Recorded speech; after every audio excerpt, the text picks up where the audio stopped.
Hello everyone, welcome back to another episode of Talking Toku, Boston and Bellingham's only podcast about Godzilla, Gamera, Ultraman, and all their kaiju friends. I am your host, David.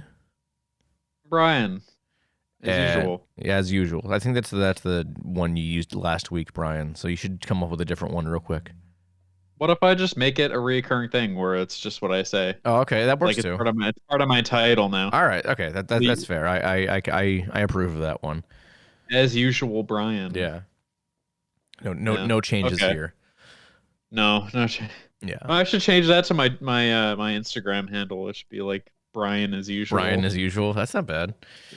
That's actually, I might actually do that now. Yeah, very nice. Okay.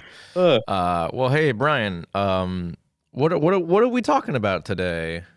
We're talking about motherfucking GigaBash. Hell yeah, we are. We had talked about, for the longest time, doing a full-on video game review, and Dawn of the Monsters kind of came and went. I still wanted to talk about that at some point more at length once Brian and I actually play the game and finish it. But yeah. GigaBash just came out, and I was like, hey, Brian, you want to review GigaBash? And Brian was like, it's money. And I'm like, Brian, we got to review a video game. And Brian was like, it's money. And then I'm like, Brian, you piece of shit. And he was like, okay. In my defense, I'm the only one in this call that pays rent. That's fair. I got you again. But still, we've both gotten GigaBash, and we're going to talk about it today because there's a lot of cool stuff to talk about in that game, let me tell you. But yes, there are a lot of cool things, and one thing that is disappointing that I'd like to talk about. Mm-hmm. But, I'll wait to ask you about it. Yeah. But yeah, we're getting a little bit ahead of ourselves here. So let's get into the news. What little we have of it. Wow, we've really reached that lull. Huh? I know. It's bad, man. I mean, we're gonna get to the point where like next episode, there's just gonna be no news, and I'm scared. We're just gonna have to. We're gonna have to replace it with like made up news, or like we're gonna have to do that thing where like to really bored journalists, they go out and they just kind of like meticulously like try to connect threads of stuff, and then we become like people who like kaiju conspiracy theorists. Right. We're just like, this project definitely coming out. It actually exists. Godzilla versus Gamera. It's happening, and let me tell you why. And then we go on. So we're basically going to be a podcast version of We Got This Covered. Yes, exactly. Right, or cool. like any number of really shitty giant like freaking robot, etc., etc. Yeah. Yep. That. What's the other game one that's like? Those are the two most egregious I know of. Yeah, well then there's like comicbookmovies.com or something. Well, most of those are like at least better than We Got This Covered, because they actually like source stuff from How much like you want to Deadline bet and Hollywood that Reporter. How much you want to bet that all of those shitty sites are owned by the same conglomerate? I wouldn't be surprised in the least, actually. They're probably run by all the same people too. Yeah, most likely. After this, I'm probably gonna go down a rabbit hole and see who owns what, because I'm actually interested now, because they're all the same breed of bad. Absolutely, and you should report back on our next episode, I think. Absolutely, I will. I'll give everyone a bad news check. Yeah, but to go off on what you said earlier, I think we should have, after our news segment, or to replace our news segment in the event of there not being any news, we should have a fake news segment. Oh, so like something that we'd like to see? I mean, like potentially. We'd make up? Yeah, the way I was thinking was that like,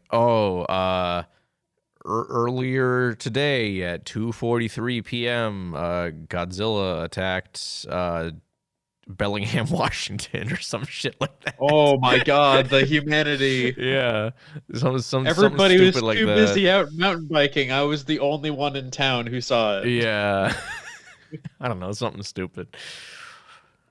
But no, I like the. We are right on the water. Exactly. We're right on the water. Both of us are. Godzilla could. He could come out of here. Yeah, I mean Godzilla's already attacked Boston, so it's up to Bellingham now. That's true. He just hates bees. I guess so. Oh, which means he's coming after me specifically. That's true. Maybe that's why he's in Bellingham, Brian. He's gonna kick your ass. He's like, I hate bees because because they're all bitches. This guy has a podcast about me. I've listened to it. It fucking sucks. I'm coming for him. Terrible. I'm coming for him. That Dave guy's okay because Yeah. his name doesn't start with a B. Exactly, but, exactly. And then you like look down, you find like a crumpled piece of paper like next to your foot. You look at it. It's your birth certificate, and your name. The D is crossed out, and then there's a B written over it. And then you're like, shit. Literally just like the memes of using the B emoji for every word. Yeah, it's just Babe now. Yeah.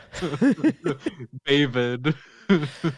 I remember back a couple years ago. The dumbest fucking bit I think we've ever done. Oh, absolutely it is.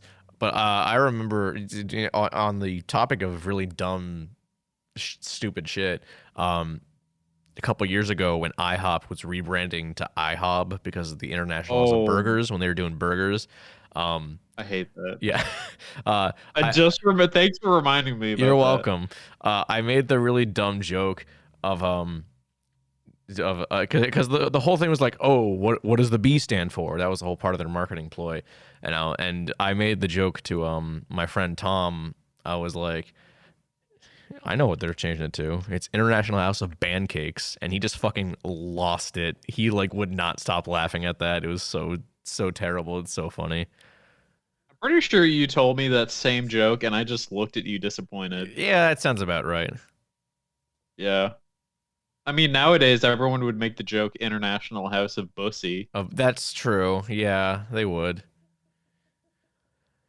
We've definitely fallen far in society. Yeah, I mean...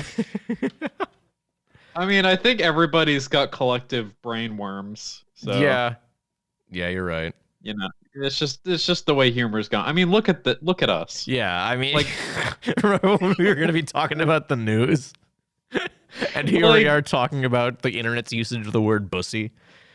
Yeah, like who are we to talk about the de-evolution of humor? Yeah. Oh god, like, this is going to be a doozy of an episode, everyone. Who are we? Okay, yeah, let's I mean, this is a gamer episode, so this is a gamer episode. So I should have gotten a Mountain Dew with dinner then if it was a gamer episode. But I just kind of. I mean, I could DoorDash a Mountain Dew to me right now. There's a single Mountain Dew. We have to wait 20 minutes. Yeah, and then because it doesn't reach $12, I'd have to pay for extra fees, which would bring it up to $12. All right, so you just got to get multiple Mountain Dews, Brian. I'd have to get like a 24 pack. Yeah, exactly. There's nothing wrong there. I see no issue with that. All right, well, let's do our job here. I'll let you take it. Yeah. Because I'm lazy. Yeah, no, that's fair. Like I said, not a lot of news this week, and even then, the one piece of news we have, there's not a lot to it. Mari Yamamoto has been added to the cast for Apple TV Plus's upcoming and still untitled series that follows the events of 2014's Godzilla. Yeah, that's about it. No details on her character or anything, but she is certainly gonna be in the show.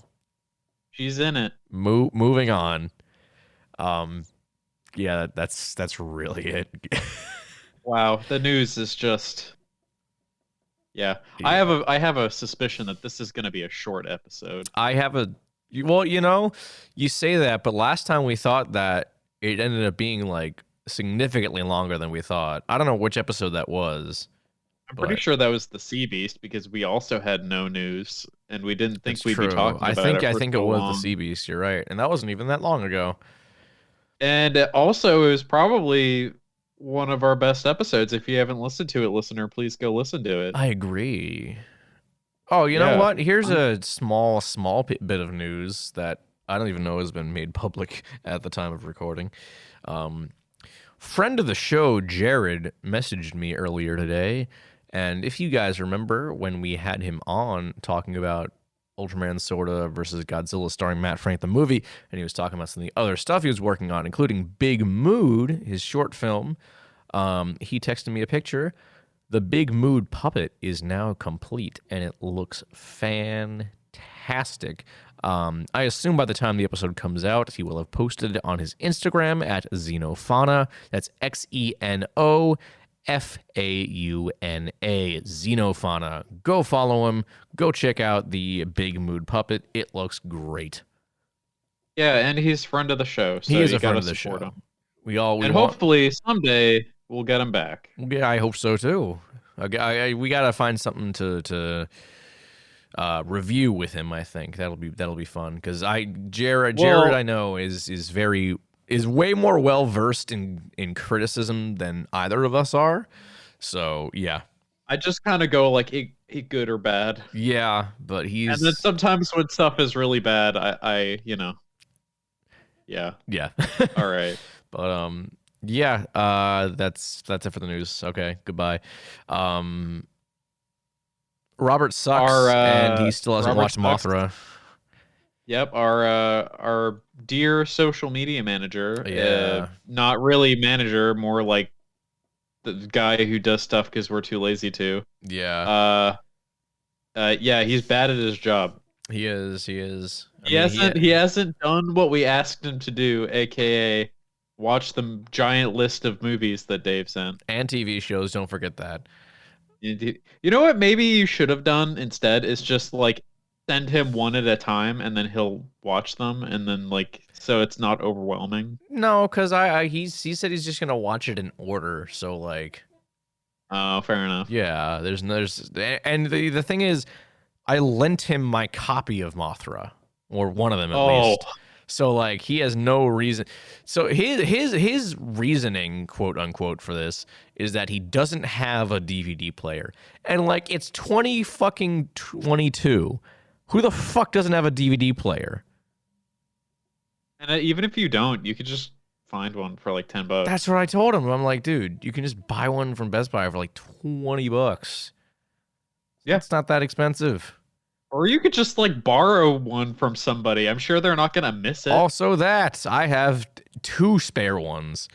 One of them. Or if you have any console that's come out since the PlayStation 2, you could watch it. There's that too. He's like, oh, I have a PlayStation 4, but that's all the way in the basement, and I don't want to bring it up from the basement to my room. I'm like, Robert, what? Come on, man, just do it. It's an hour and a half out of your time. I don't know. It's probably a finished basement. Oh, that's fair. Wow. What a guy. He told me he might watch it, and then he wouldn't come on because he's at a meeting for work, which I'm actually skipping right now to do this. But he said he might text me his thoughts, but he didn't do that, so I'm assuming he didn't watch the movie. Wow, you're gonna get fired, Dave. Me? Oh, from the meeting? It was an optional meeting. All good. I have one thing to share, and it's actually a reprisal of our very old segment that we haven't done in a very long time. Oh boy! I hate Earth/Godzilla. Oh boy! Lay it on me, Brian. Well, I literally just went on here just to look for more content. Okay. And the first thing I saw was somebody saying, seriously, do you think that Space Godzilla could fit in the MonsterVerse? Oh my god. And the first comment is by the OP. Okay. And it's like so dumb. He said, honestly, yes. I think that he could fit. Maybe not with his original form from Heisei era, but a new one more fitting with the MonsterVerse. My suggestions are make him more like Orga. What? Space Godzilla could be an alien organism that absorbed enough of Godzilla's DNA to morph into his heavily modified clone that planned to kill his cell source to take his place as the alpha predator of Earth. Okay, that's literally just Orga. That you've described Orga to a T. You have not described Space Godzilla. Yeah. 2, Make him Godzilla's modified clone created artificially by aliens or humans out of the planet. Which literally doesn't make it, like, what? What do you mean humans out of the planet? What does that fucking mean? The whole point of MonsterVerse is that it's like somewhat grounded. Somewhat. Not very, but to a degree. I don't. At this point, I don't know. But I feel like bringing straight up aliens into the MonsterVerse is going to cross a line for people. I mean, they've already brought in Ghidorah and established him as an alien. Yeah, monster. but you can. But he's a giant. But like aliens, like I know. Spacemen. I feel like for the move, like the normal movie going audience, I think that would cross a line for them. You think? And also, even if it wouldn't, it would only make these series of movies more convoluted than they already are. Right. You're just adding another gigantic element that would just confuse the plot lines even more.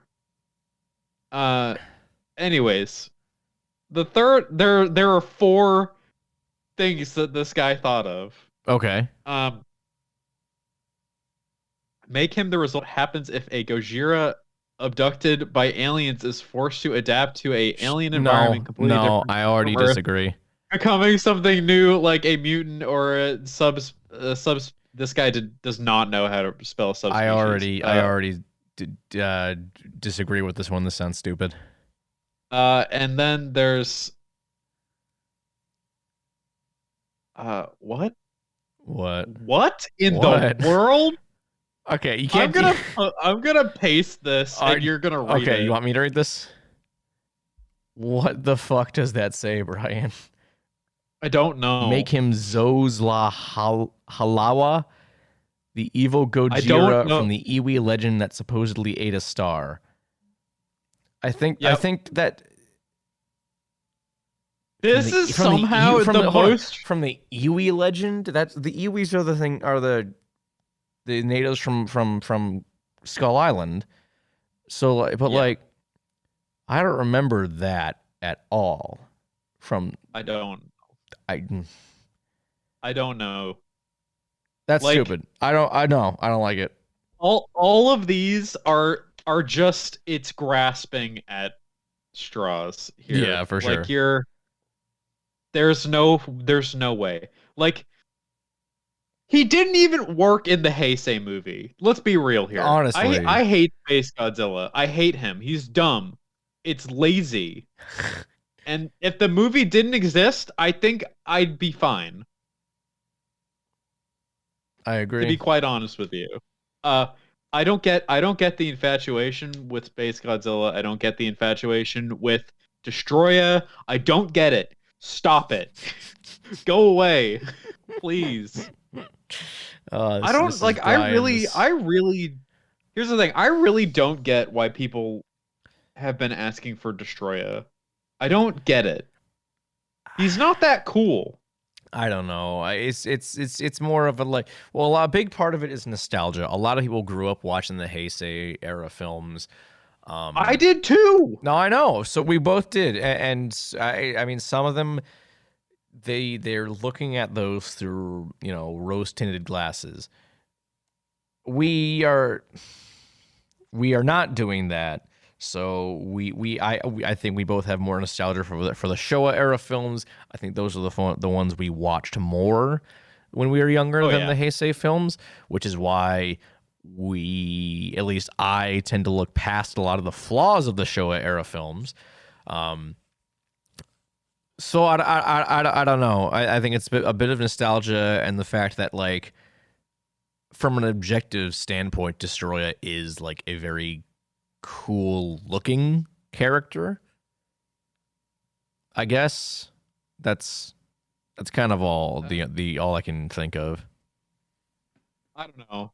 Also, of course, literally as soon as I brought up Destroya, I saw a post that said, "Would you guys like to see a MonsterVerse Godzilla versus Destroya battle?" And I just my head went into my fucking hands again. No, I see. Here's the thing. We talked about this in our future of Western Kaiju episode, if the MonsterVerse were to continue, which obviously it is, with the Apple TV series and the whatever next movie is supposedly Son of Kong, I don't want more legacy characters. I want more original kaiju.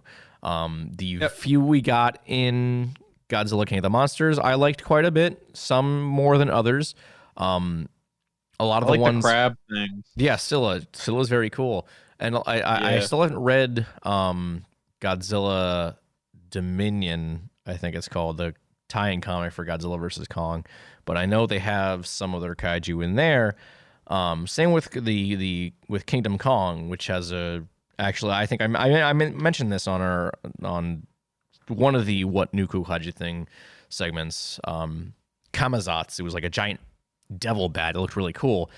I like a lot of the newer monsters they've introduced in the MonsterVerse, but I want to see more and have them have a starring role, you know? Yeah. The Mutos were cool. The Skull Crawlers were cool. We need more of that. The Skull Crawlers are still probably my favorite addition. I agree. Yeah. I think they're really cool design. I might like the Mutos a little more, if only because the sound design. That sound design for the Mutos is just so satisfying. Yeah, well, it's funny. I think that with the Mutos, their sound design, I agree with you, is incredibly cool. But I think that their visual design is lacking compared to the Skull Crawlers. So I agree. But then the Skull Crawlers, they don't sound as cool. So exactly. It's like I think it depends on the quality, like how you weigh the qualities. I just think if it looks, and I really like how the Skull Crawlers move. Mm-hmm. They incorporate their tail into their movements. I think that's really neat. Like the fight between, like at the end of Skull Island with Kong and the big one, it would like used its tail to like wrap around Kong and. Like, I thought that was super neat. You know, I'll say, talking about the sound design, sound design is for monsters especially is something that a lot of people who are making monster movies nowadays don't seem to understand how important that is. You know, Godzilla's roar is legitimately one of the most iconic sounds from monster movie history. You hear it even in like not Godzilla related things all the time. Same with a lot of the classic Toho kaiju. All those sound effects are very, very unique and recognizable. When you start to get outside of like the kaiju, there's not as much, you know. Something like the Predator, that has a really, you know, iconic sound, that roar you hear. First off, the clicking, which I don't know if you were aware, that's Peter Cullen doing that, the guy who voices Optimus Goddamn Prime. He's one of the voice actors for the Predator. I didn't know that until fairly recently. But like that roar he does when he first takes the mask off in the original film and, you know, challenges Dutch, that's a really iconic roar. But like that's kind of the only other mainstream monster roar I can think of. I would argue that the like elephant noises that xenomorphs make is pretty iconic. Yeah, them too. But like, thing is, that's not really a roar though. That's more like a scream. It's still this. It's like a sound design for a monster. But like, you know, the original Alien came out in 1979. What have we had since then? Since Predator, because Predator was 87. What have we had since Predator that's like had really iconic sound design for a monster? You could argue that some of the sound design for like in the original Jurassic Park, like that's true. That's true. You know, no, absolutely. The Rex. Especially the T-Rex and the Raptors. That T-Rex roar after like that T-Rex roar has showed up not only in every single Jurassic movie since, but in a lot of other stuff too. Yeah, I would almost say the T-Rex roar in Jurassic Park is like one of my favorite, probably my favorite monster sound ever. Just like that, the really big, deeper roar that it's just very, very satisfying. And if you can find video of them talking about the creation of that sound, it's really fascinating. One of them, the guy was talking about like how they did it, and a big part of it is like a baby elephant's roar, and they recorded it, and they said, and the keepers, the I don't know, like the caretakers of the elephant was like, we've never heard it make that sound before, and then it never made it again. So they had this 1 in a million shot to get that sound effect and used it perfectly. But yeah, that's awesome. The Rex roar especially is that's a big one. But again, that's from a movie that's 30 years old now. Yeah, I mean, like, it's hard to talk about like newer media, because newer media is a lot more like corporatization is just, it kind of robs.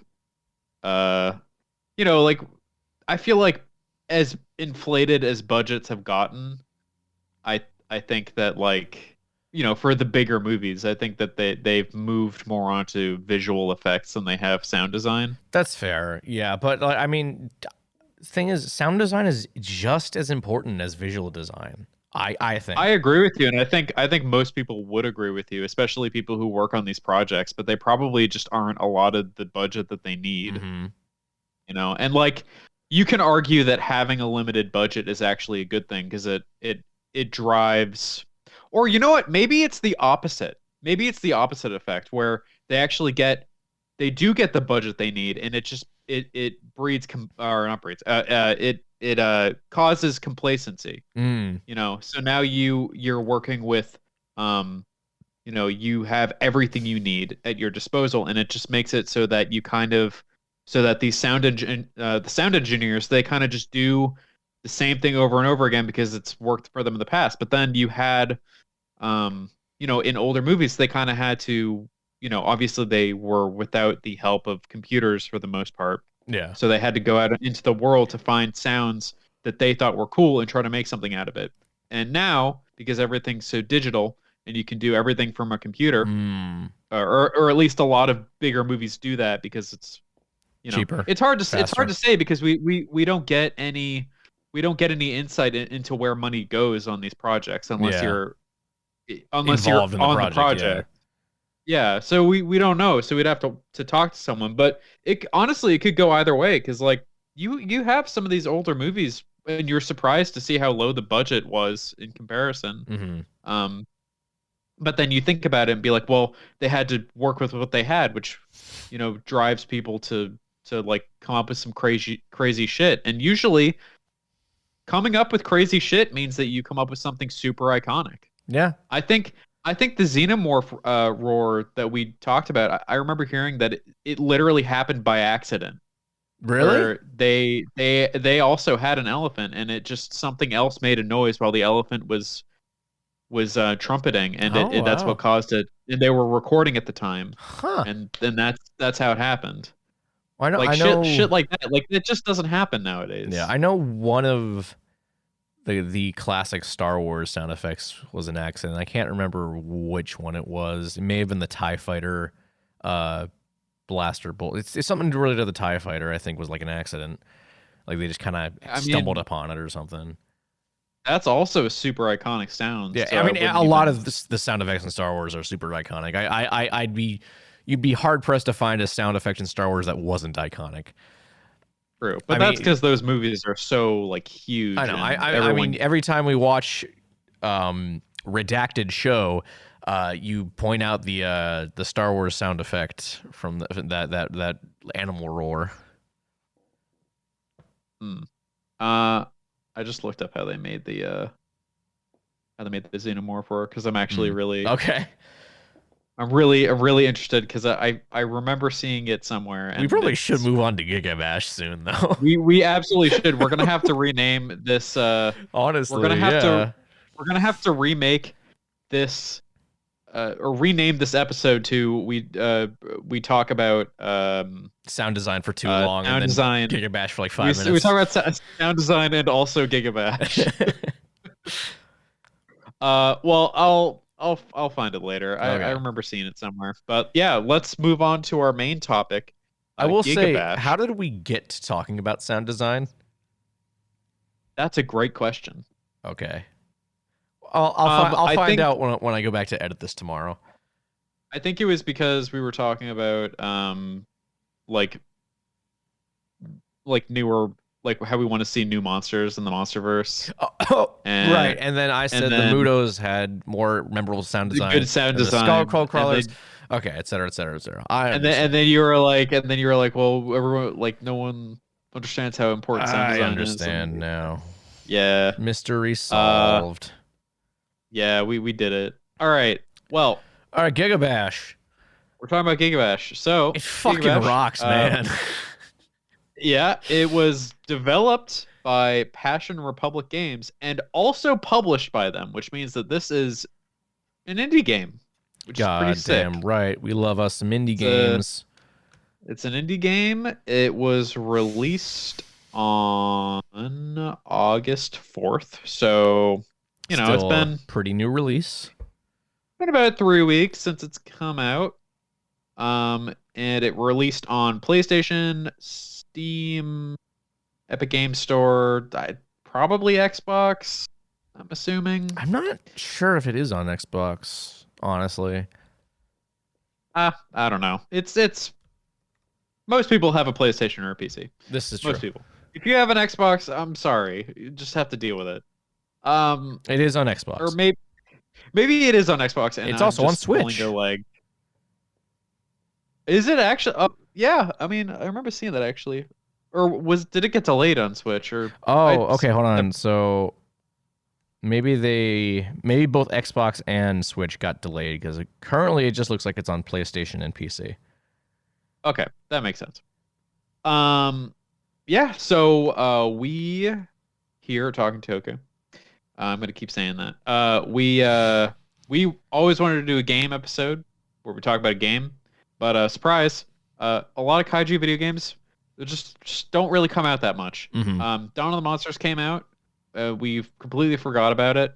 Well, I forgot about it. Dave didn't forget about it. No. Or at least he knew about it and then forgot about it. Correct. And then we never talked about it again. Again, I do want to cover it somewhere down the line, so we will cover it. And I did look at it. It looks pretty cool. It's very different from GigaBash, though. For sure. So GigaBash, it's a top-down party brawl game. It is. I think arena brawler is the term. Yeah, it is an arena game. I mean, technically, every fighting game is an arena game. Come on. But yeah, you got a roster of big old monsters. They're really cool, awesome designs, and you got these cool little maps that are like cities or like outdoor environments or weird cave things that have stuff that will literally insta-kill you and you won't know how it happened. And it's fun. Good time. And the story mode's pretty cool. And all the monsters are really cool. Dave, say something. Okay. I haven't finished the story mode. I don't know if you have. My god, this fucking guy. What? No. I beat 3 of the story modes. Yeah, I beat Woolies 4 in total. Shortly before coming here, so I'm almost done. So it sounds like we're in the same spot in the story mode. We're at the same spot. We haven't. I think the last one is Thunder Tross, which is essentially a mech. A Gundam. It's a mech. It's the mech stand-in. The mech stand. Yeah. There's a it's weird. Everything's kind of a stand-in except for Wooly. Yeah, kinda. Well, Wooly is the only concrete, Brian. That's true, but he's like a meme character. He is, and his story was fun. But anyways, what I like about the story modes, at least, they're not, at least so far, it doesn't seem to be like an interconnected story. Like all the monsters are kind of off doing their own thing, which is nice. Sometimes their stories intersect, but it's not like there's no overarching story to it, and it's for, in a way, it's kind of refreshing like that. Like there's no, the again, you're playing as the monsters, but there's no, like, the story is not important to, like, appreciate the game, which there are pros and cons to that a lot of the time. But with this game, I think it's for the benefit of the game, because at the risk of sounding like every other, it really makes you feel like a giant monster. What I was gonna say, like, oh, everyone's like, oh, I only watch the kaiju movies for the kaiju stuff. I'm like, well, if you do that, just play something like GigaBash. You can do all the monster stuff yourself. You can be the monster. It really makes you feel like Godzilla. Really makes you feel like a kaiju. Yeah. I personally really like the stories are very, like, it's just following what the monster's doing. Yeah. It's very lighthearted. But it being lighthearted is great because the whole game is lighthearted. Everything about it is super casual. It's like, just like, this is a game that you could bring to a friend's house, get 3 other friends, and literally just crush beers and play. Well, I think a big part of the development of this game was they wanted to make a spiritual successor to something like War of the Monsters or the Pipeworks Godzilla trilogy, and I think for the most part they've really accomplished that. I mean, the kind of the isometric perspective is relatively new. Like, that wasn't a thing, at least in the Pipeworks trilogy. I don't think I've ever actually even played War of the Monsters, but the move sets are also a little more limited. Like, you only have a small handful of attacks rather than, like, a bunch of different attacks. You've got your main attack, which is square. You've got, like, your alt attack, which is either like a more powered up kind of thing or like a ranged attack. You have 2 block attacks and a jump attack. Yeah, block attack, jump attack. I thought there was one more. Oh, there's, like, the special attack. There's the dash attack too. Oh, yes, that's true. But that's kind of the extent of every attack. Like, there aren't any, like, button combinations that you can do to do more. Oh, it's super easy to remember. It's a lot more streamlined, which is nice. It took me, actually, it still kind of took me a bit to get used to. I, like, during Gorogong's story, which is the first story you play through, I was definitely getting my ass kicked quite a lot. I remember. Yeah, but pretty much as soon as I did that and I moved on to Pipeworks, I totally got the hang of it, and I was like, wow, this fucking rocks. I mean, I thought, honestly, I think they should have started with Pipeworks. You think so? His moveset is so much easier to grasp. Yeah, I agree. For me, it was a lot easier to grasp because like, apart from also being able to just block, well, he had, like, a parry move, which I think if you can, like, his block attack is literally a parry, and I think that having access to that to start on the first character, I think would be a really cool teaching lesson, because then on the later characters you don't have that, so it's, like, taken away from you. But then also on top of that, I think he would have been a really good character to start with because he has up close attacks and ranged. Yeah. Whereas, that's true. Was it Goragon? Gorogong's more of a, he's just a brawler. Brawler, yeah. He's a brawler. He goes up in your face. I mean, you can tell just by looking at him that he's a brawler. He's got those enormous arms. Yeah, he's a big dumb idiot. Yeah. His eyes are really far apart. They are. It's pretty funny. He actually reminds me a lot of the monster from oh my god, I'm forgetting. I'm having a moment here. You are. I mean, I know what it reminds me of, but I don't know what it reminds you of. What's it remind you of? Leatherback from Pacific Rim. Oh, I don't know if that's what you're thinking that also that too. That's not the one I was thinking of. Oh my God. I know the movie I'm talking about it. We've talked about it on the podcast. It's got Okay. Anne Hathaway in it. Oh, Fucking Colossal.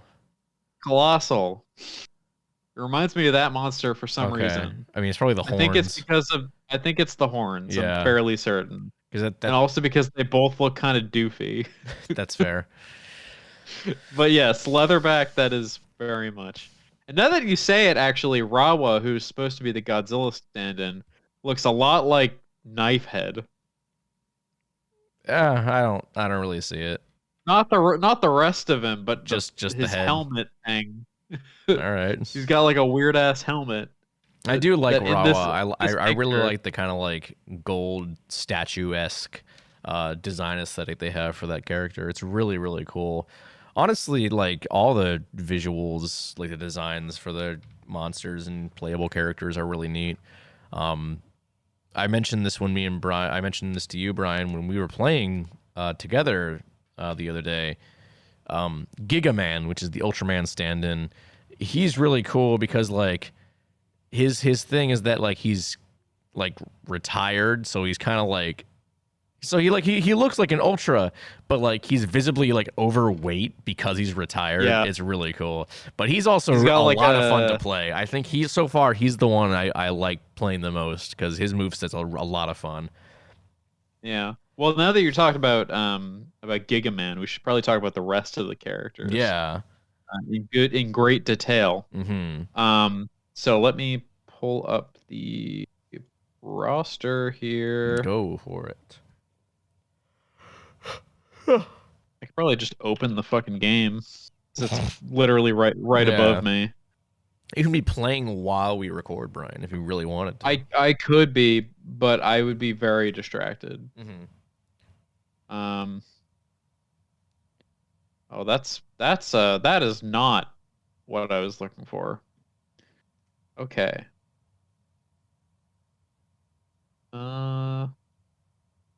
You know what? I am just gonna open the game because for some reason nobody has a straight picture of the roster. It's all so stupid. While I do this, we can go over the one that I do know. Okay. Off the top of my head is PP Juras, who we have already mentioned. I remember when I was playing through the campaign or the story modes at first, and I think I was ahead of you because you were still on Gorgon's story mode, Mm-hmm. and I was like, dude, this guy reminds me of Megalon and Gigan together, and then you said more like Alien, like the Baltan from Ultraman, and I was like, yes, absolutely, cause he's got those fucking claw hands. He does, and he's an alien, and it's great. I don't know how to like explain what he looks like. Like, do you have like how would you describe it? I mean, That's the thing is that like all of these, a lot of the characters are stand-ins for stuff, but they Yeah. all look really unique. yeah, that's the thing. I mean, I don't know. I guess I'd kind of describe PP Juras as like a combination of Alien Baltan and Zeton in a way. You haven't met Zeton yet. He's in the finale of Ultraman, but I don't know. I don't know. It's difficult to like really describe that. Yeah, he just looks really, but like in tone, it's a lot like the Baltan and Yeah. and, well, I guess more like I think Megalon probably fits more because Megalon's got like Megalon's doofy. Megalon's a bit doofy, and the Megalon's face kind of reminds me of it. I don't know. And then you've got the mecha version of it's just Mecha Giraffe. Yeah, which you can't Which is play a as, really- unfortunately. You can't, but it is literally a level hazard on one of the multiplayer maps. Where he's just there and you can just fight him and then you can beat him and you can pick up his drill and his like grapple arm. Yeah, that's pretty cool. And it's so funny. Because you could just launch the drill arm at like at your opponent, and they just get carried to the end of the stage by it. Speaking of level hazards, how about that nuke, Brian? Oh my god! In the Russia level. So there's a Russia level with, I swear, literally just a statue of Lenin. Yeah, and Brian and I were playing this, and we were disappointed that we couldn't pick it up because like a lot of these games, you can pick buildings up and stuff.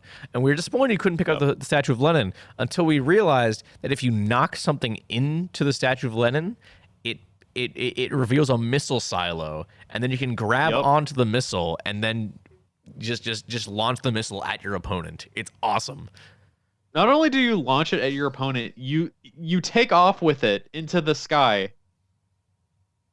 and then it's like a big circle on the ground, and then you aim it where your opponent is, and your opponent has to get away from it. And it's a wide radius too. It is a very wide radius. It is really funny, because like if you get hit by it, your health bar is basically gone. Hey Brian. What? You want to talk about that one Rawa move that you discovered killed you? Oh, okay. Well, if we're gonna talk about that, then let's talk about Rawa. Him or herself or whatever.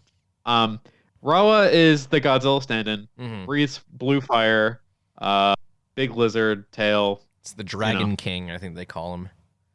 Yeah, the Dragon King. So it is a he. Yeah. So he's a big boy. He's lizard. He swims around, I guess.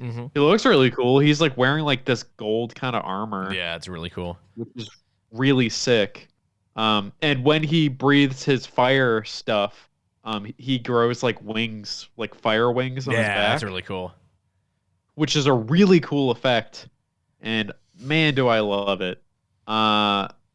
Anyways, so his moveset pretty bog standard. You got like the punches that follow up with like a tail swipe, and then you got the fire breath, and the jump attack is literally just you float in the air while breathing fire at the ground. Yeah, and which is really funny. Yeah, and you can stay up there pretty long too. It's pretty nice. Oh yeah, and that's another thing about about a PB too, is that you can like use his hands. Claws. They're like as rotors.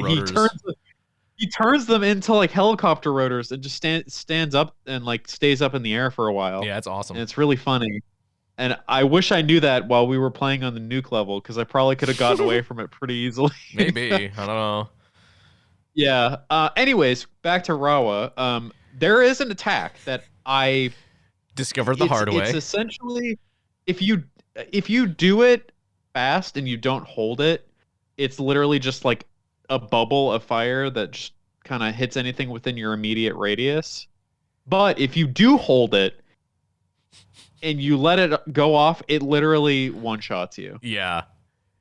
And you lose a health bar. It was so funny. We were playing it last night, and you did that attack, and I was like, Brian, what the hell happened?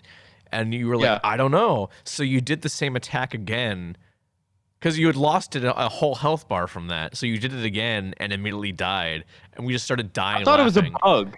Yeah, I thought it was a bug because I was like right next to a wall. So it was like, well, maybe I like clipped into the wall and it like took my health away. So then I stood in the middle of the stage and did it, and it still killed me. And I'm like, oh, this is a nuke attack. Yeah, and then when the results page came up, you got at least you tried award.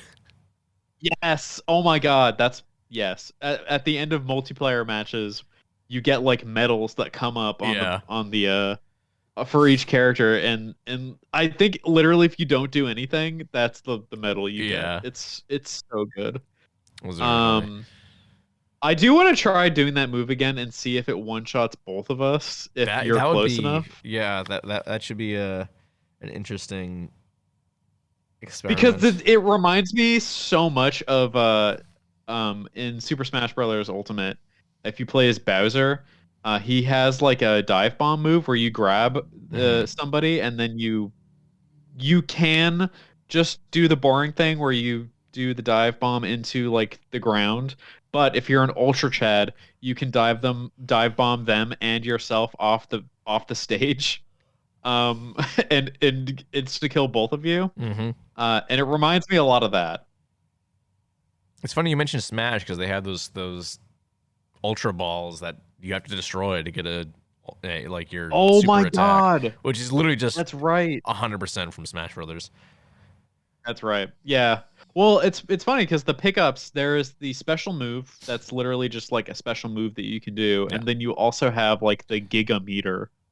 And the Giga Meter, you fill it up by either hitting your opponent or collecting these like pink balls. Yeah, I that think you find can get around, it from destroying stuff too. I'm not sure. I don't think so. I didn't get any from destroying Oh, anything. okay. I don't know. I don't remember.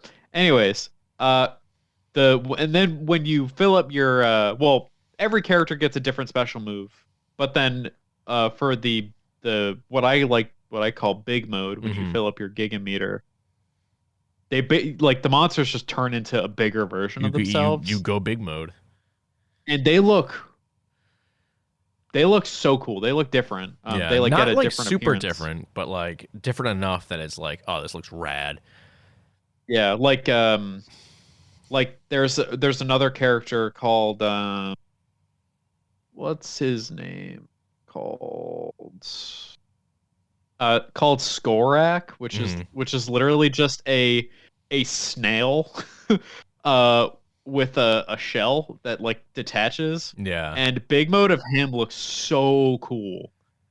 He like turns like his like shell gets more jagged and he gets more scaly and like he looks meaner. Yeah. That's the other character that I kind of beat you up with because he's kind of OP. He is. Yeah. I was getting my ass kicked by him in Wooly's story mode.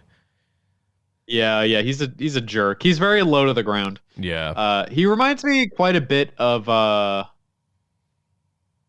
man, what's like the Mothra or Bachelor Larva from the Godzilla PS4 game, where it's really hard to hit them. Yeah. Well, there's not really much to say about Skorak, but there is a lot to say about Wooly. There is a lot to say about Wooly. Let's talk about Wooly. I really want to. He's the best character in the game, I think, because he's a good boy. Yeah, because the story mode for Wooly is just like, I wonder what Wooly's gonna do now. It's literally just he gets lost and then he just finds some other Yeti friends. Yeah, and he gets interrupted by monsters trying to attack him, and he's and even in the lore of the game, it's like it says, they're impervious to damage, and any titans that attack them, they just assume that they want to play. Yeah, he's just a good boy. Like he just just having a good time. So and like even his art, he's just like smiling, like in all of it. Brian, because you have your PlayStation open and we're talking about Wooly, did you see what I sent you?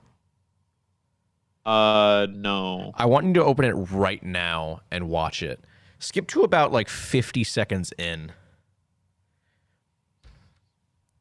So this was me playing through the last level in Wooly's story mode, fighting against Ziva, I think it's called.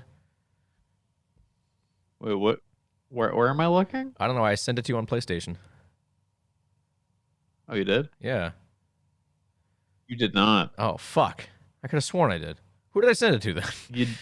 You didn't. Damn. It wasn't me. I don't have shit from you. Well, okay. Well, anyways, what happened was I was fighting against Ziva, and you unlock the Wooly's ultimate move, and when Ziva goes big mode, and I don't know what happened, but I knocked Ziva into the side of the arena, and I guess it clipped through into the wall of the arena right as I used my ultimate move. So once the cutscene of the ultimate move stopped, the camera just started zooming out like all the way, trying to locate where the fuck Ziva was. Oh no. To the point where I could like very clearly see the edge of the rendering of the map, and I'm like, That's a bug. what happened here? And then all of a sudden it zoomed all the way back in, but it was still just Wooly on screen and no Ziva. And I'm like, well, guess I gotta restart this checkpoint. Yeah. It was really funny. I thought I'll check to make sure to send it to you when I get home, because I know I saved the clip.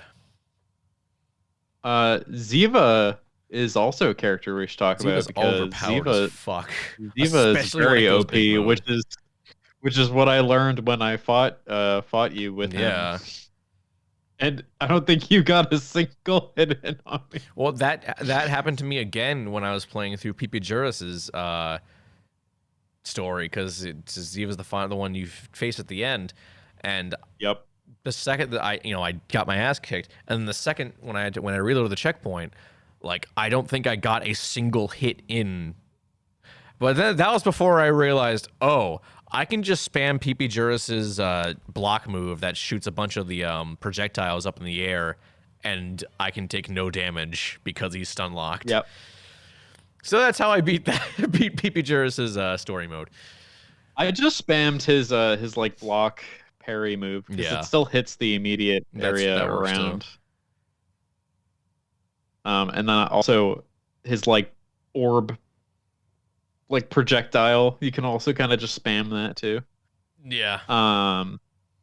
Man, I also realized that all these characters, they have like titles that are like below their names on the character select. Do they? Gigaman's is veteran hero. Veteran hero, yeah, that sounds about right. Ziva is Sentinel, which is pretty cool. Interesting. I guess it kind of makes sense, because it guards the Giga Core, the Giga Core, whatever that means. Concrete literally just says the title of Urban. Okay. Let's talk about Concrete, because I think he is probably my favorite character besides Wooly. It's literally just a building, just getting revenge. Yeah. And his big mode is hilarious, and his special move is even funnier. His big mode obviously is becoming a big building, but his ultimate move is then becoming an even bigger building that has jets on the bottom, so that you can go around and crushing your opponent. It's really funny. Yeah, it's really good. Concrete is obviously like the meme character in this game. The ones where like the devs were just like, all right, we gotta have like a funny haha one in here that's just, But honestly, man, like it's a good idea. Like it is a good idea. I never knew that I needed like a building monster until this. And I think it would be pretty cool to be put in a movie, gonna be honest with you. Yeah, I agree. Like, even if it's just a monster that just looks like a building as like camouflage, that would be just so cool. But that kind of just like emphasizes the really cool ideas that are behind like the character designs. Like going back to Skorak, which is the snail. That's a really it's just a snail with a skull shell that it throws around and can just explode like for no reason, and he's just kind of evil, and it's just like these designs, they're so cool. And then you have Rohana, which is literally just what if Biollante kind of looked like a person. And like her set is super cool. She's got like a whip. She's made out of flowers. Her big mode is that she's just big, and she can hit you with a bigger whip. She can teleport. That's right. She like turns into she goes underground. I don't know. I just really love these characters, and their movesets are all like super different. I haven't played as all of them. I haven't played as Thundertross or Gigaman or I don't know. I played as Rohana. I beat you with her. Yeah. Yeah, I guess I just haven't played as Gigaman or Thunder Trust then. I don't think I've played. I have not played Rahana, Skorak, or Thunder Trust or Ziva. I don't think. I think that's. No, I don't think I've played Rawa yet either. Oh no, I thought you. Did I? No, I guess no. I don't remember. No, I don't think. No, yeah, you did. Okay, you did. I remember. I'll take your word for it. We played for like a grand total of like 5 minutes. So yeah, or at least it felt like it. We played for at least like an hour. I want to say. It didn't feel like an hour. We were having fun. That's why we were having fun. Time flies when you're having fun. That's what they say. Let's talk about how good the music is. Oh my god, the music in this game. I was not expecting it to be that good, honestly. It is probably the highlight of the experience. What did I say to you? It's the only game that I don't have background music on. Yeah, which is impressive. Like every other game, even games with like slaptastic fucking music in it, like Halo or whatever, like I still put music on. This game has some catchy fucking music in it. Yeah, and there's a lot of music too. Like they have a menu that you can just play the music from, and there's like 60 something tracks in there. You have to unlock them obviously through gameplay, but still. I mean, there's also like different music in like the story modes too. Like yeah, I don't know if each monster has their own themes, but like I would imagine they do. If there's that many tracks in the soundtrack, they have to have their own themes. Most likely, yeah. I mean, I would have to go back, yeah, and play through it, which I actually might. Yeah. Have you confirmed if it's on Spotify? I haven't, but I can look. I can look right now because I got Spotify open. You have Spotify open. You look it up. I believe in you because I have a super cool computer that I'm always sitting at. What a fucking nerd. I know.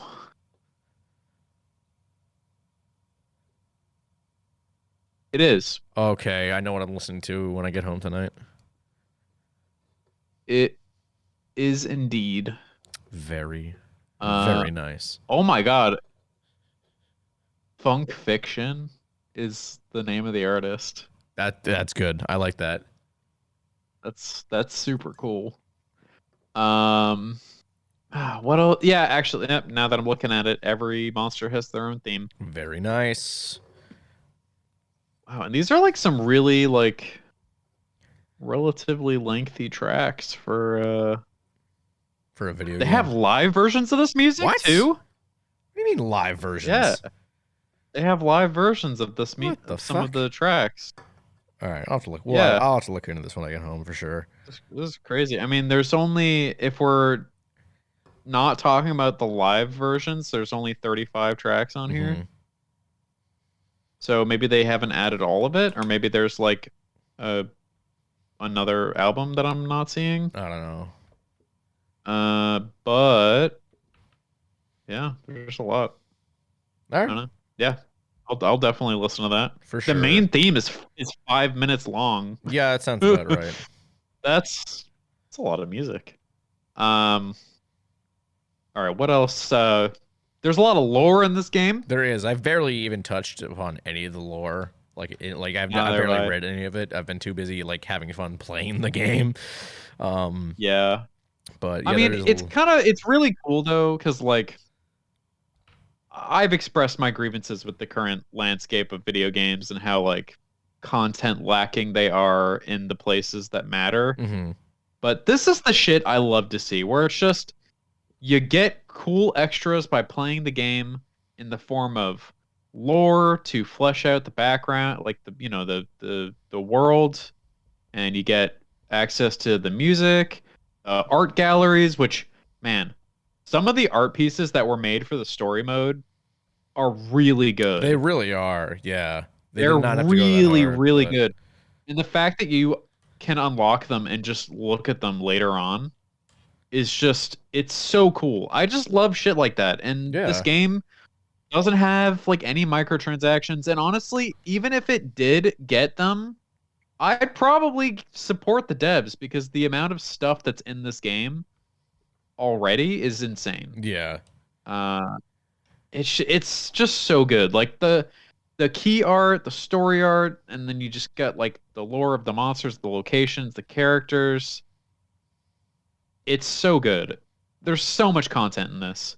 And then also something that you really don't even need to have is there's an entire page dedicated to the badges that you get at the end of a match. Mm-hmm. And you just view them all. And I have the At Least You Tried award for doing absolutely nothing in a match. And I could just look at it. You can always be reminded of your failure, Brian. There's also another one called Kaiju Jitsu, and it's use grab the most in the match. I like that. So I've done that one. I'll have to do that. Or maybe I've already. Yeah. Done it. No. Yeah. No. This is the stuff I love. Like in games. Yeah. No. There's very clearly a lot of love in like put into this game's development. Like they gave a shit. Yeah. They gave more than can be said for some AAA games. Yeah. For a lot of AAA games, actually. Even just compare like Godzilla PS4 to this game. Mm-hmm. I mean, that's like, hard because those are two entirely. I know different games. It's not an apt comparison, but like within the genre of like kaiju stuff, it's just crazy to me that you get this indie game with with this much content and this much like obvious care and love that went into it. And then you have Godzilla PS4, which, was made by people who probably cared a lot, but it fell flat. Mm-hmm. And there just wasn't really anything to do in it. And I just think that's, is disappointing. But this makes me hopeful for this kind of game. I'm definitely going to try to get more people to play this game. Oh, yeah, same here. A lot of fun. And I'm going to my friends next weekend, and I might bring my fucking PlayStation 5 with me so that we can all play. Very nice, because there is couch co-op. I would have to figure out the controller thing, though, because, yeah, I only got one PS5 controller. Yeah, that does provide an issue. Actually, wait, no, because this game is an absolute chad. They give you access to download the PS4 version, so I just gotta log into my account on his PS4 and play it on the PS4 because the people who sold this game actually care about people, and they allowed you to not have to buy the game again to download it on a different fucking version of the same platform. I could be wrong, but I think the game also supports crossplay between PS4 and PS5. I don't know for sure. I saw that somewhere, but it wasn't like on the game's website, so I could be wrong about that. So don't quote me on it. Okay. I won't quote you on it. But is there anything else we want to add about GigaBash? I was going to bring up the one thing that disappointed me, and that was that you can't have bots in games, but I actually just went into a private lobby and I was able to add bots. So it may be something that we just didn't. Maybe we didn't notice. Yeah, we're just too stupid to realize. I think we might have just been dumb. But yeah, I could add a bot, and they had difficulty scalers, so you can add bots. I don't know how the fuck we missed that, but okay. I don't know. Another cool thing is that they did the Smash thing where you can change the colors of the characters. Yeah, they have a bunch of different skins. Yeah, and there are some Evangelion. There is an Evangelion reference for Thundertross, I think. Yeah. Unit 02, I think is the name. It's a red skin. And then there was another one. There was another one for like. Yeah, Gorogong had a purple and green one. Yeah. And there are plenty of other skins that you unlock by leveling up the characters. So I assume there are more references in there as well. Oh, most definitely, yeah. Yeah, but I think that's all I really got to say about this. Go buy it. Support for sure. Support this game because if you don't, we won't get shit like this. That's true. Yeah, and honestly, I'll be like 100% transparent. I was not expecting to like this game as much as I did. No. Like I was really expecting this game to be a bit of fun for a bit, and then like, because sometimes these games they come out really unbalanced, and that kind of ruins the fun of it. But this game is very balanced, and it seems like there's going to be a lot to do. And it seems like it'll be just good fun. Like, obviously, I'm not going to be playing it every night, but it seems like it'll be good fun to, have a couple drinks, smoke some weed, sure. whatever you do. Do some meth, Just, Yeah, do some narcotics. Yeah, that's all I have to say. It's a good game. I agree. Support it. Yeah. Support indie devs. That too, especially. That's the important thing here.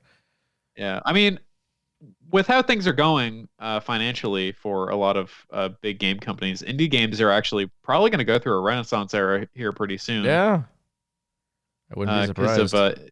Because inflation here in the States is going to be bad, and that means that a lot of the recession or whatever that's either here or going to be happening. I said that several weeks ago, but I still think it's going to happen. They're going to be ripping budgets off of stuff. So, and also people aren't going to want to buy games. So indie games are going to be the way to go because they're cheap. Mm-hmm.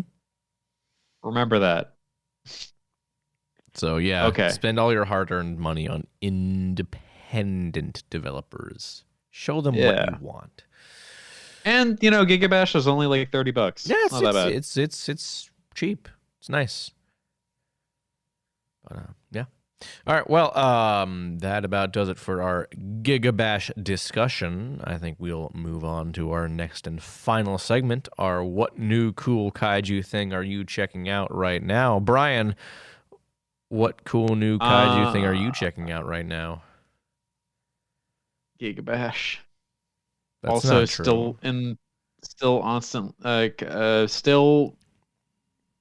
I'm still in the process of watching Ultraman, but surprise, Ultraman has a lot of episodes. It does. So. Well, here's the thing, Brian. We haven't exactly mentioned that we've been watching Ultraman Decker yet. Oh yeah, we have been watching Ultraman Decker. We have, and it's really solid. It is very good. I mean, compared to Trigger, it's like night and fucking day. it's like a fine art piece. Yeah, literally. Compared to Trigger. But no, Decker's really, really good. We won't say anything like too much about it here because obviously once the show wraps, we'll have a full length episode dedicated to it. But yeah, Ultraman Decker's been really, really good so far.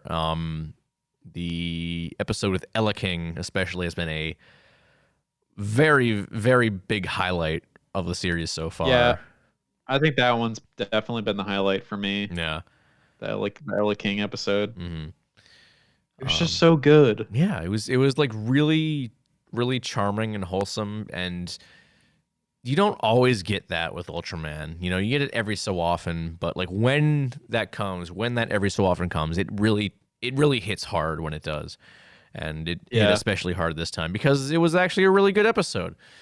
But yeah, it was different from everything else we'd seen up until that point. Yeah, for sure. Like the biggest thing about Trigger that sucked was that every episode was literally the same. Mm-hmm. Like nothing new happened at all. Yeah. But yeah, the last episode was interesting with the gold rainbow. Yeah, that wasn't actually a rainbow because it didn't look like a rainbow. That kept pissing you off. It did. Listen. It can't be a golden rainbow. A rainbow, by definition, is multicolored. A golden rainbow is an oxymoron. It it doesn't work. And it also didn't look like a rainbow. It just looked like if anything, it looked more like an aurora. Yeah. So yeah, I mean, then on top of that, at the end of the episode, the what's it called? The station, like the dragon thingy, the I don't remember what it's called. Oh, Nurse. Yeah. Or specifically the Nurse Dese. Yeah, that thing. It committed a war crime. That's true. It did. It kind of genocide. It really just genocided every single twin tail down below. Yeah, it really did. But we'll talk about it someday. One other thing I've been checking out, that's not really tokusatsu related, but it's definitely like practical effects related. If anyone has Disney Plus, which I'm sure most of you listening do, I cannot recommend the documentary series Light and Magic enough. It's a documentary series on Industrial Light and Magic, the effects house that George Lucas formed for the original Star Wars, and it just kind of follows their progress as a company from Star Wars on. I'm on episode 5 right now, and the last episode was focused on them kind of like branching out from Lucas's productions, doing stuff like Raiders of the Lost Ark and E.T., stuff like that. And it's honestly a fascinating watch, and it is probably one of the best documentary series I've seen in a while.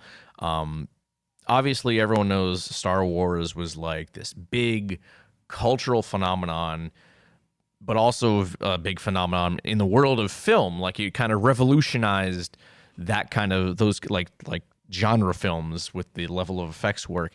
And like, I never really realized, you don't really realize exactly how revolutionary it was until you watch a lot of that behind the scenes stuff.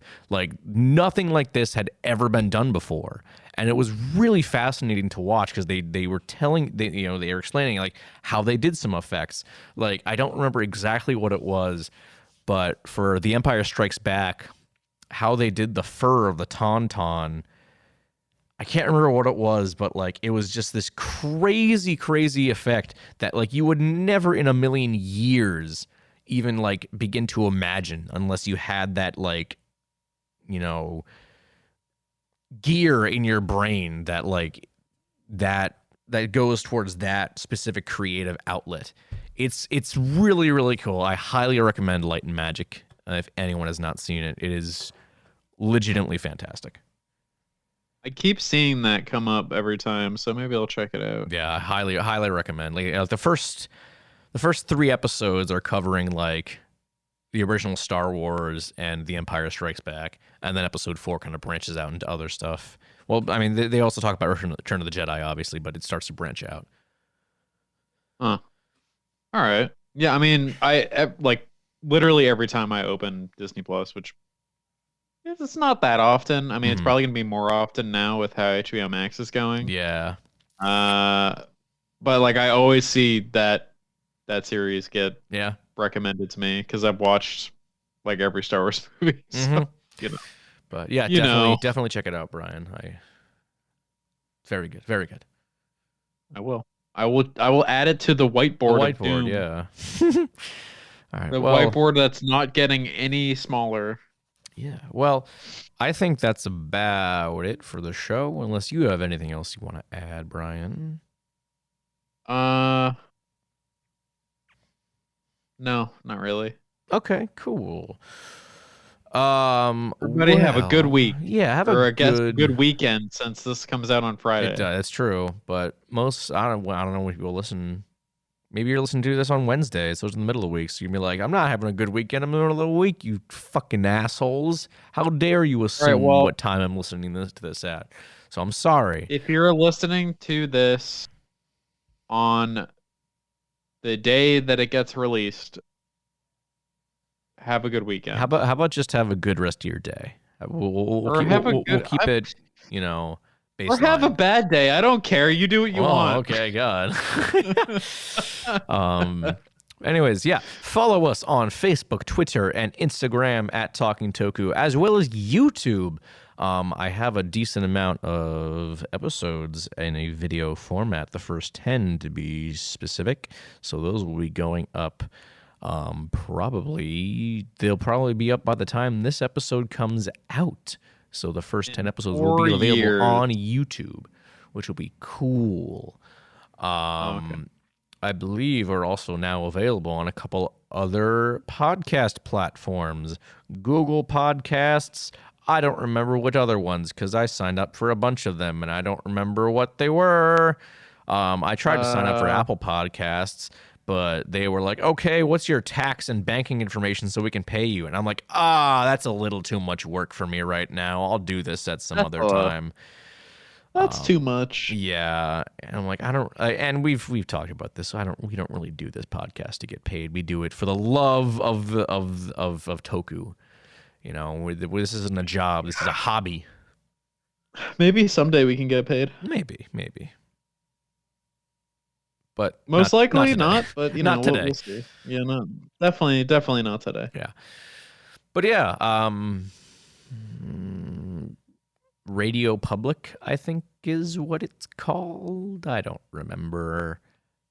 Maybe I'll make a note of it for the next episode. But point is, we're on a bunch of new platforms now instead of just Spotify, so you can listen to other places. I'm sure most people use Google Podcasts as their go-to, so you can listen to us there. Maybe you're even listening to it there now. Who knows? You're rambling, Brian. It's the end of the show. Are you surprised? No. This is how the end of the show always goes. We always ramble at the end of the show without fail. Every episode, so that they can go buy GigaBash and play it. Okay, that's fair. I'll give you that one. All right. Well, like I said, Instagram, Facebook, and Twitter at Talking Toku, as well as YouTube. I have been David. Will I be David next time? I don't know, but I'm David now. I'm Brian, and I'll probably continue to be Brian. Continue to be Brian. That's good. Good to hear. Yeah. You better not switch it up on me next time I talk to you, Brian. You better still be Brian. Why would I? All right. I mean, what are you gonna do? Sue me?